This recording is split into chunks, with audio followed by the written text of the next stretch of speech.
जय श्री श्याम दोस्तों।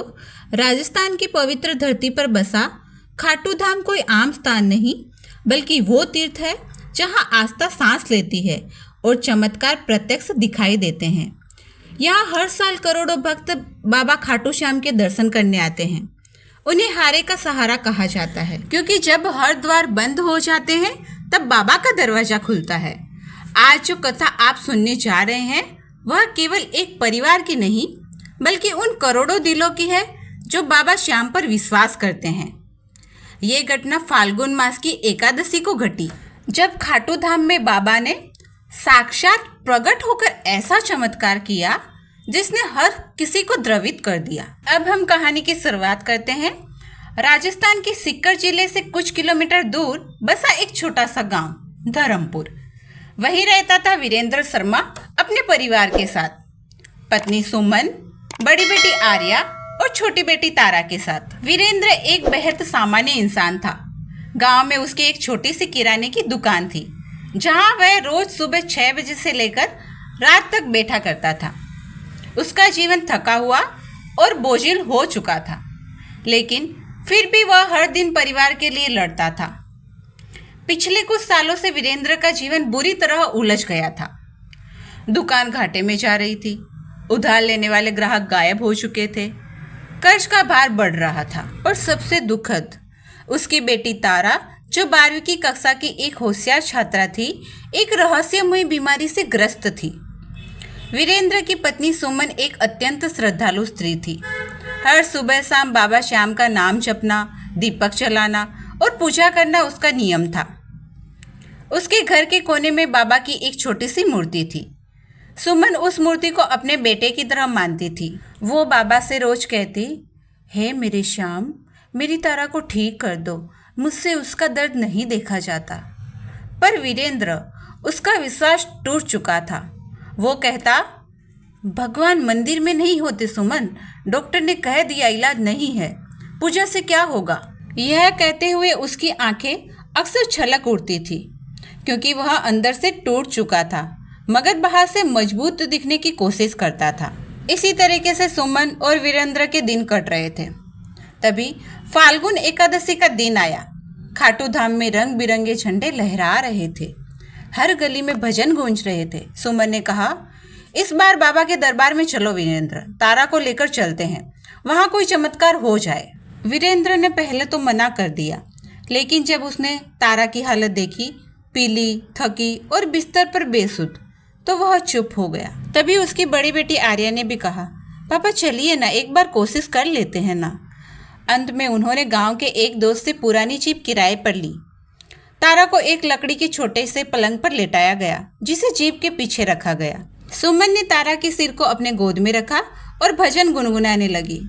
श्याम तेरी बंसी पुकारे राधा नाम। वीरेंद्र चुपचाप गाड़ी से बाहर आसमान को देख रहा था और उसकी आंखों से बहते आंसू किसी को नहीं दिख रहे थे। कुछ ही घंटों में गाड़ी खाटू धाम पहुंच गई। खाटू धाम पहुंचते ही उनके रोंगटे खड़े हो गए। मंदिर के शिखर पर नीले घोड़े वाला ध्वज लहरा रहा था।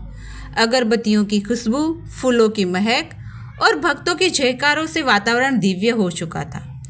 सुमन ने तारा को गोद में उठाया और मंदिर की ओर बढ़ी। वीरेंद्र और आर्या पीछे पीछे चल रहे थे। मंदिर के मुख्य द्वार पर पहुंचते ही सुमन की आंखें भर आई। उसने बाबा की झुकी मूर्ति को देखा, मानो वह हर भक्त का दर्द सुन रहे हो। सुमन ने जमीन पर तारा को लेटाया और दोनों हाथ जोड़कर बोली, हे श्याम, बस मेरी बेटी को जीवन दान दे दो, मेरी आस्था को मत तोड़ना। एकादशी का दिन था, इसलिए भक्तों की खूब भीड़ थी। मंदिर की भीड़ कम हो चुकी थी।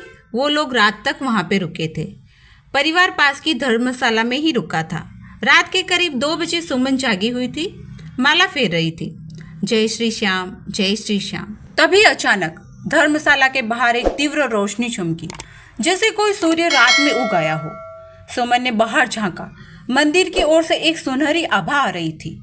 तभी तारा ने अपनी आंखें खोली और कहा, मम्मी, बाबा मुझे बुला रहे हैं। उन्होंने कहा, मैं ठीक हो जाऊंगी। सुमन कांपते हाथों से वीरेंद्र को उठाने लगी। वीरेंद्र अवाक था।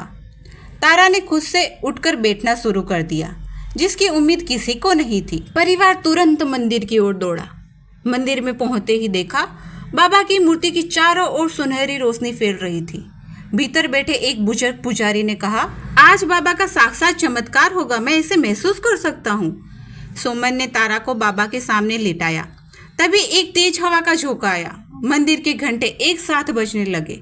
बाहर खड़े वृक्ष हिलने लगे, मानो प्रकृति भी झूम उठी हो। तारा की आंखें बंद थी, उसके होठ हिले, जय श्री श्याम, जय श्री श्याम। फिर अचानक वह चिल्लाई, जय श्री श्याम। तारा उठकर खड़ी हो गई। वो चलने लगी, वो दौड़ने लगी, वो गर्भ की परिक्रमा करने लगी।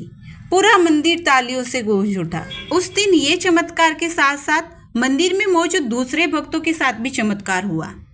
वहीं मंदिर में मौजूद थी सीमा, एक व्यापारी की पत्नी, जो बचपन की दुर्घटना के बाद से बोल नहीं पाती थी। वो बाबा के सामने मन ही मन बोल रही थी, हे बाबा, मुझे मेरी आवाज़ लौटा दो, मैं तेरी महिमा गाना चाहती हूँ। और उसी क्षण सीमा की आंखों से आंसू बहे और उसने जोर से बोला, बाबा, तुमने मेरी पुकार सुन ली। वो बाबा का भजन गाने लगी। उसकी आवाज़ इतनी मधुर थी कि हर कोई स्तब्ध रह गया। ये चमत्कारों के साथ साथ उस दिन मंदिर में दूसरे भी चमत्कार हुए। ये सारे चमत्कार देखकर पूरा मंदिर श्याम नाम के जयकारे से गूंज उठा। जय श्री श्याम, जय श्री श्याम, जय श्री श्याम।